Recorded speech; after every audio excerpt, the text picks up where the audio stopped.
Assalamu alaikum. This is Pratusha Borwal welcoming you all to the English news from BTV Chattogram. Let's begin with the headlines. Advisory Council approves proposed budget of 7,90,000 crore taka for fiscal year 2025-26.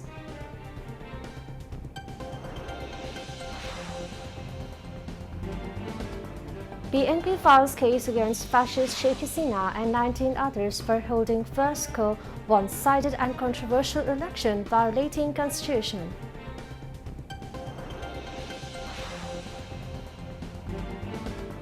Second round of discussions between political parties and National Consensus Commission continue.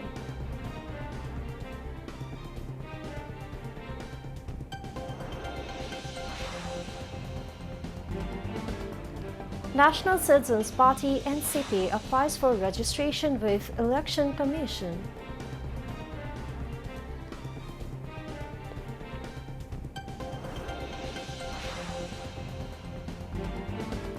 Meteorologists suggest building awareness of saving lives and properties causing landslide amid heavy rainfall in port city of Chattogram.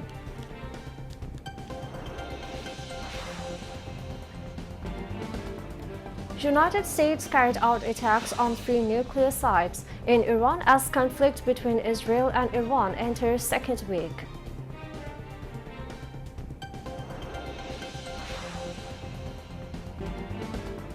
And England batting against India on day 3 of Leeds Test.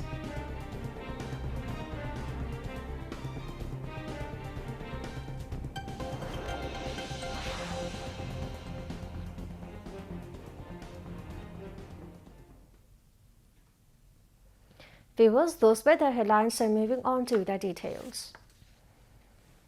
The Advisory Council approved the proposed budget of 7,90,000 crore taka for the fiscal year 2025-26. This approval was given at a meeting of the Advisory Council held at the Chief Advisor's office in the capital today. The Advisory Council did not approve the proposal for purchasing plots and flats with undisclosed income. Members of the Advisory Council and secretaries concerned were present at the meeting.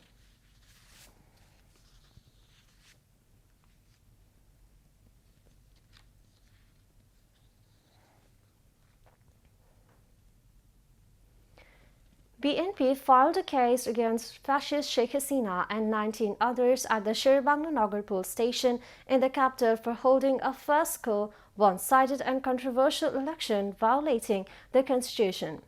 BNP Executive Committee member and BNP case disappearance, murder and information protection coordinator Salahuddin Khan filed the case as the plaintiff today.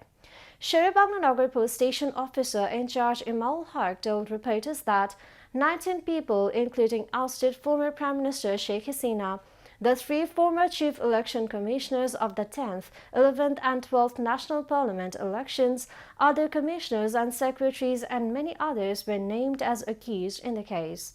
Earlier, BNP had complained to the Election Commission to take legal action against the CSAs of the previous 3 commissions, Rakib Huda and Awal.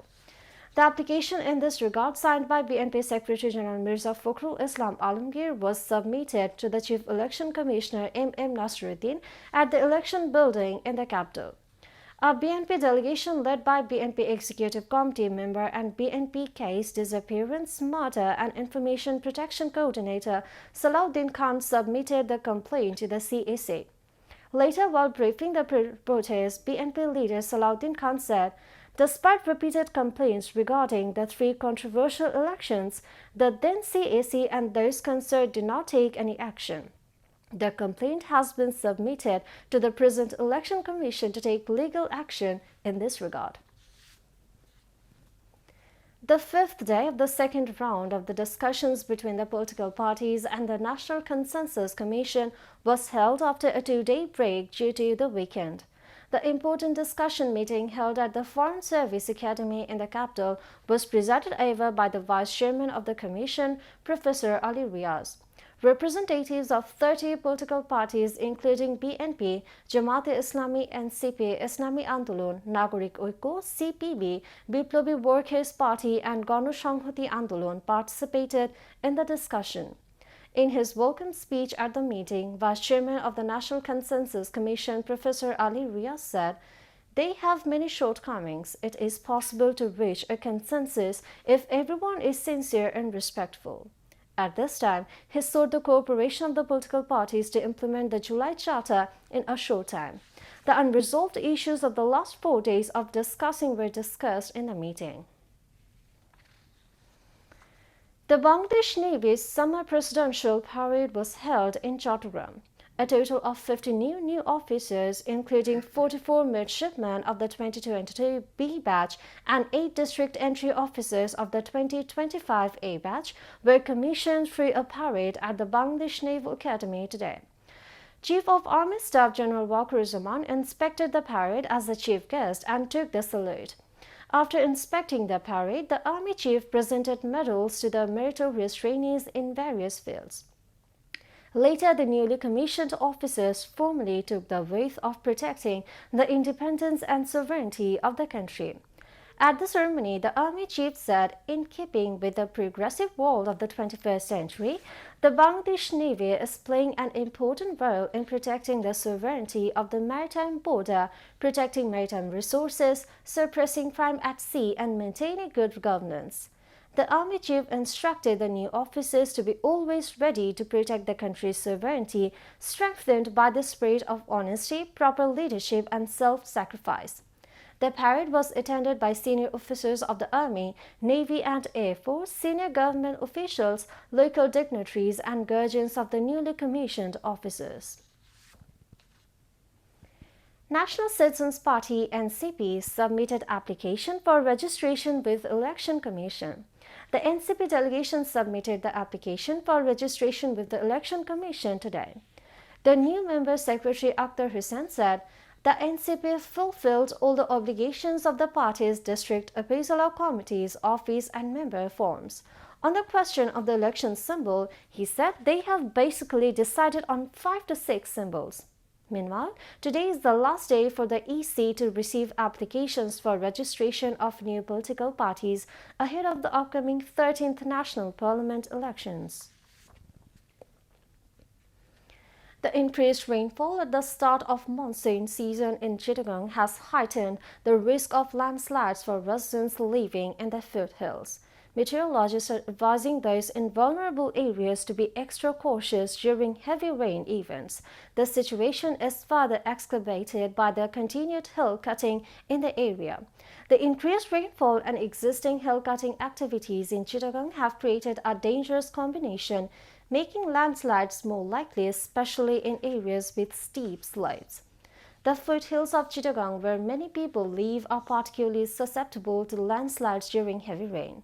Meteorologists are advising residents in these areas to be vigilant, take necessary precautions, and follow any guidance from authorities. The practice of hill cutting, which involves removing earth from hillsides for various purposes, weakens the slopes and makes them more prone to collapse during rainfall.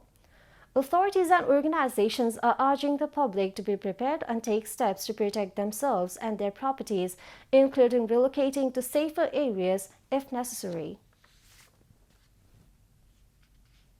Now, international news.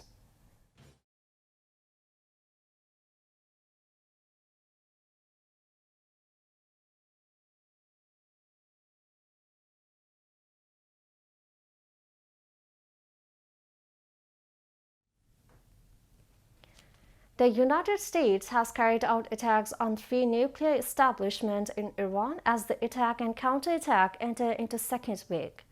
Iran confirmed the U.S. attacks, while Israel said the attacks were designed in full coordination with the U.S. U.S. strikes on Iranian nuclear site mark a major escalation in the ongoing conflict with Iran, warning of everlasting consequences.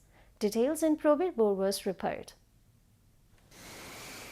Just 2 days back, US President Donald Trump's motive was different, as he said that he would decide within the next 2 weeks on whether to order a US military strike on Iran's nuclear programs. He said that he was giving Iran a window to come to the table. But United States suddenly launched the strikes on 3 Iranian key nuclear sites in Fordo, Natanz, and Isfahan just after 48 hours of Trump's motive. On Saturday evening, Trump said about the strikes on Truth Social as the Iran-Israel conflict enters a second week. He claimed that all these three nuclear sites had been completely and totally obliterated. Downplaying the impact of the US strikes, Iranian officials said the attacks were superficial and hadn't seriously damaged Fordow. Meanwhile, US Defense Secretary Pete Hegseth said the United States devastated the Iranian nuclear program with its overnight strikes on three sites. He said the US sent bombers over the Pacific as a decoy and did not come under fire during the operation. In the same Pentagon update, General Dan Kane said the US used 75 precision-guided weapons, including 14 massive ordnance penetrators, also known as bunker busters. Just after the massive attacks in history, Iran reacted promptly. Iran's foreign minister also warned the US strikes would have everlasting consequences, though Trump warned that any Iranian retaliation would be met with force. Probir Borua, BTV Chattogram. At least 26 people, including more aid seekers, have been killed in the latest Israeli attacks on Gaza. The attacks come as desperate Palestinians under Israeli blockade continue to wait at food distribution points amid an ongoing hunger crisis. Among those killed during Israeli attacks on the besieged enclave, 11 were aid recipients at the distribution centers run by the United States and Israel-backed Gaza Humanitarian Foundation, which the United Nations has condemned for its weaponization of aid. Meanwhile, Warfare News Agency reported that at least 3 people were killed and several others wounded by an Israeli drone strike that targeted displaced Palestinians in Al-Wamaseh, southern Gaza. At least 55,908 people have been killed and 131,138 have been wounded in Israeli attacks since Israel launched its war on Gaza in October 2023. British lawmakers in the House of Commons voted Friday to pass a bill that would allow terminally ill adults in England and Wales to choose to end their lives. The bill passed by 23 votes, and the hundreds protesting about the divisive issue outside of Parliament from both sides of the debate. The terminally ill adults bill will now undergo months of scrutiny by the House of Lords, the upper chamber of Britain's Parliament. The Lords who are not elected can debate, delay and amend the bill, but they have little power to block legislation passed by the elected members of the Parliament in the House of Commons. The central tenet of the bill is that adults over 18 who are doomed to have less than 6 months to live could be provided help to end their lives in the form of fatal drugs that they could self-administer after a series of safeguarding checks.